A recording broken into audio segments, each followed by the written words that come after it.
Tulo is talking to the Denver media right now. You can follow Patrick Saunders at PSaundersDP. He's sending quotes. This is just from a few minutes ago. I want to thank all the Rockies fans for their support. I will always remember the Tulo chant every time I came to the ballpark. It put a smile on my face every time. Still, again, addressing the media, clearly shocked. Patrick Saunders, I know who you had early on the show, was shocked about it. The big thing now, Nolan Arenado reacting exclusively to the Denver Post, telling Patrick Saunders, who was in Chicago, we had writers at Coors Field earlier today telling Patrick Saunders, I think that he felt that the Rockies needed to get veteran pitching out of this deal, and he was, like everybody else, shocked by it. I'm trying to find the quote. I think if we were going to trade Tulo, I would think it would be for an ace, an established veteran pitcher. Whoa. Obviously, we are starting to rebuild from the ground up. Now, Bridich did not go that far. He danced around that whole issue during his press conference. That's really telling. Arenado, the up-and-coming star, face of this franchise. Now the face of this already showing unhappiness with the way the Rockies are dealing. Thinking that they should have gotten a proven starter because that's the way you win at this level.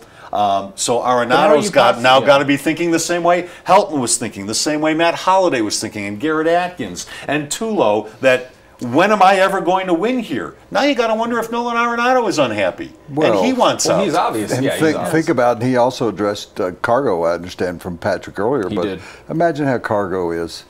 Get me out of here. Cargo's got to be saying, because he just said the other night, you hope your pitchers can, kind of hang you in there. I mean, look at him last night. He goes out and wins a ball game. He wins a ball game, and they turn right around and give it back. Give it back in the bottom of the ninth inning. And you could see the look on there. Cargo went from being the happiest kid, like on a little league field, to being at the end of the ninth looking out and like he was staring into space.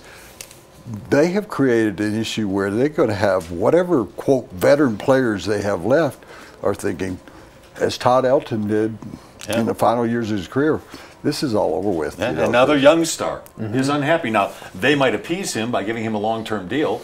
They are saving a lot of money on this trade. But still, I mean, Arenado's got to be wondering, when am I going to win here? Why would Arenado, though, take it? Why would he take it? It's hard to turn down tens of millions of dollars. Yeah, I don't know. Except he can get it. He lets it play out, and he can go somewhere else. Yeah. I think he's free in 2018. He's still under their control for quite a while. Sure, but I mean, he's going to only get better. This is going to be one of the premier players for a long time unless he's hurt. We have to always say that about every guy in every sport, so it should go without saying that if I'm him, I wait, and he's going to be worth $120 million when he gets to that 2018 barrier, and he can go play for whoever he wants to.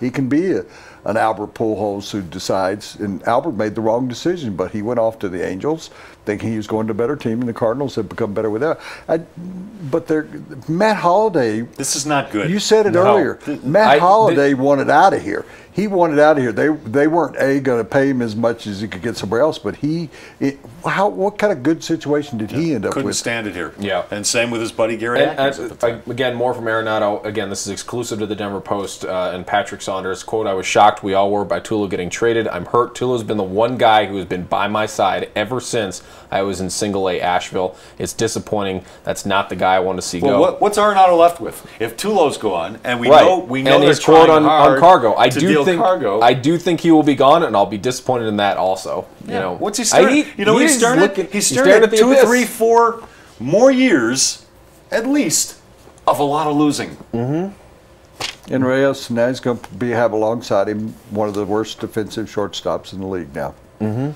Who's so he's got that. I mean, to me, you turn around and you ship Cargo, you ship Reyes. You get a couple more young pitchers. Maybe you do get. What makes you think that they're going to be able to develop pitching this time around, though? Well, that's what I said to him. I don't know. They can get 8 or 9. Have they? Well, yeah, but have they redeveloped their farm system enough and their coaching down there enough? You mean restock? Not only just coaching. I mean, that was always a criticism you guys bring up. Yeah, they can't scouting, develop the it. coaching. And I said the other day, you may have missed it. Since 2007, when they went to the World Series, they've drafted 186 pitchers, average of about 22 a year. Out of your 50 players, half of them are pitchers. How many have made it to the major leagues? I ask you. Take a guess. Just wild guess. I mean, I know you're going to go low because you'd have in a Rockies uniform. 8, I'll say. 8's correct. And I didn't. That was a total guess. and of those 8, how many of them are aces in Major League Baseball? Do you count Ubaldo Jimenez as an ace? Well, he's having a good year. No. You know who the one ace is they drafted? Chris Sale. And he wouldn't sign with They drafted Chris out of high school? Yeah, he wouldn't sign with him. So, I mean, he's the one ace they've drafted. Who is an ace in baseball? Ubaldo was. They have a history, though, that even then when they, I don't know whether they develop or not, even when they get to the major leagues and they're pretty good, they're no good after they've been here for 2 or 3 years. Jason Jennings got hurt. You know, Ubaldo, they traded away. We talk about this forever, though, but do you guys buy the altitude excuse that you can't? So you absolutely buy it. In part. It's very, very tough. It's not very just hard. on pitchers, but on position players as well. So what you do at altitude is you have strikeout pitchers. You don't make them move the ball all the time because then they're going to hurt their arms trying to make that ball move. And so you're twisting that elbow. You're putting too much torque and too much tension on it. So you have fastball pitchers. Which is arguably who we got in this deal. They got power arms. 3 young flamethrowers.